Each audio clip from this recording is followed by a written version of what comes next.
everybody. Welcome to Ask the Pastor. I am your host, Matt Love. I am here with Pastor JD Greer. And I mentioned this at the end of last week's episode. We got a great question. And, it definitely feels like kind of we got to stay on trend. But again, we're not just doing this because it's like a trendy question. We're doing this because we got this question from James. So, James, thank you for helping us stay on top of things here at Ask the Pastor. And he asked, JD, should Christians be concerned about the use of AI? So unpack that for us. Or was it James? Intrigue. James, are you real? Yes.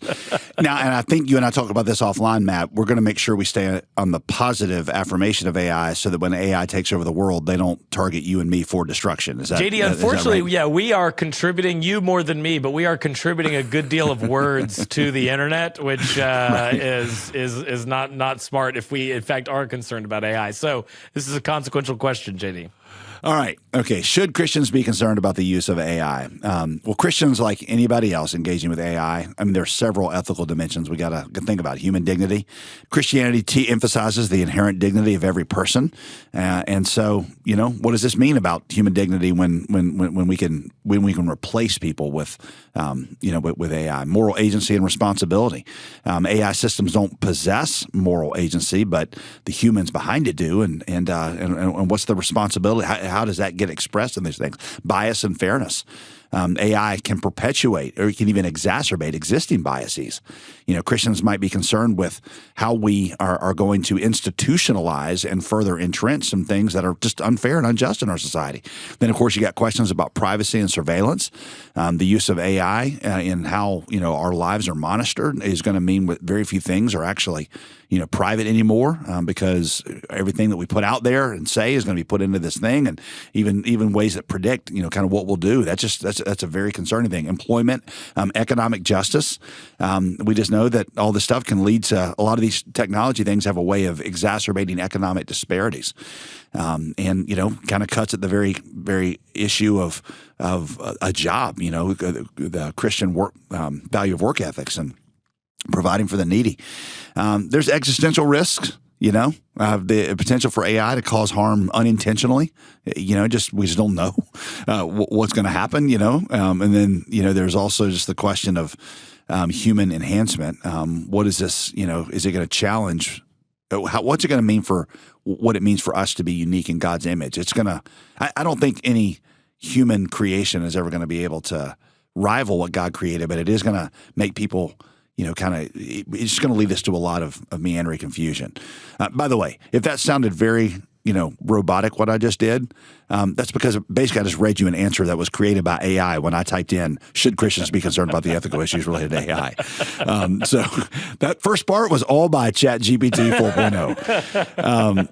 4.0. So let's, AI is going to be a part of our future. Whether we like it or not, whether we lament it or not, it's going to be a part of our future.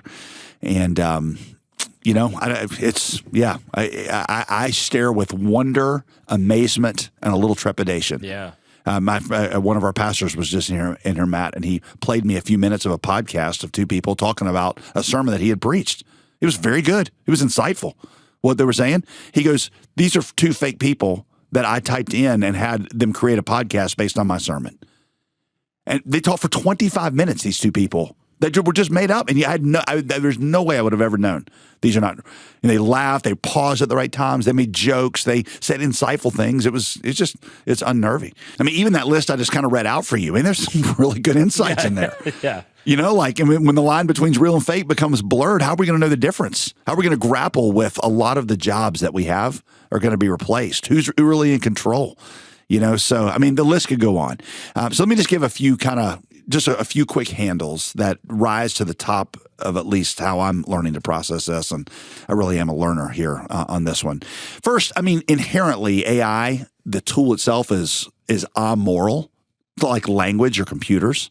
It's just it's a tool, it's a creation, it's a creation of man. It doesn't AI doesn't have a living core or a conscience. It operates based on really sophisticated algorithms, data inputs, and programming that's all done and designed by humans. It can be programmed, therefore, to maximize good or it can maximize bad. That means it can be a powerful tool for education and information, healthcare, community building, even evangelism. It's pretty cool to think about how AI is helping us translate the Bible. I've heard sermons that I've preached that have been translated into really good German, really good Russian, really good Indonesian. It's amazing. So it can be used for good, or it can be bad, like a computer, like language. You can use language for awful things. Computers can produce lots of horrendous things in the pornography realm, and that kind of is what's most sobering to me, Matt. Is unfortunately mankind's core. The Bible teaches us is evil. I mean, we are made in the image of God, but the core of us is we are fallen, and the heart is desperately wicked. Who can know it? And a partial answer to that is AI can't know it, but AI can reveal it and magnify that desperately evil heart, which is why a lot of people began to compare AI to the Tower of Babel. Yeah. And I don't think that's just, alarmist. I mean, think about what was going on at Babel. You've got people that are uniting in what really looks encouraging. Like they're coming together, the whole human race, to build this tower. But, as God interprets it, he's like they're building a tower of independence and rebellion. So their unity, their power coming together is magnifying not their virtues and not God's glory. It's magnifying their evil heart. The same thing I think is being played out right now with AI. We say, man, look at the possibilities, and they're incredible.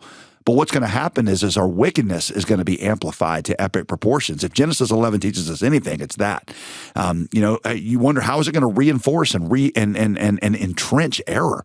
And make it where it's just hard to see, because the arguments around it are so compelling, and they've just piled on so much data. I wonder, with our tendency toward greed instead of compassion, how's this going to play out when AI begins to have the ability to remove the necessity of jobs? And we say, well, yeah, these people could be employed, but I can do this over here and just make a ton more money. I mean, I usually in these things like to be on the side of progress, but I just know it's going to magnify, the things we saw in the Industrial Revolution, where factories just literally trampled all over people. And, you've got the Charles Dickens novels coming out. I mean, it's, there could be a chapter of our future that's very similar to that. I wonder how AI is going to magnify our addictions. I mean, we are an addictive race of people, and when things like pornography or our addiction to technology, AI just is able to grab that and monetize that and feed on that. I mean, so many of us are already addicted to scrolling on our phones. It's not very far-fetched to say that soon AI is going to have the power to know exactly what you want to see at the moment you want to see it and feed it to you. How to keep your attention, even more than the Facebook algorithms can do right now. Bottom line, Matt, AI is neutral.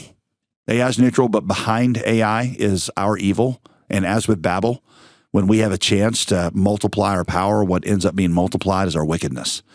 So, I think it's right for Christians to be concerned. I don't think you should avoid it. I think you should enter into it, much like language and computers and that sort of thing. But, I've heard the phrase clear-eyed but not terrified. That's good. And I think that's probably a good way to think about it. Yeah, I think it's helpful, JD, what you said about so many of these things, to not view them as something fundamentally new, but actually something similar principles that Christians have had to navigate as technology and as different things have kind of happened and been added to our lives.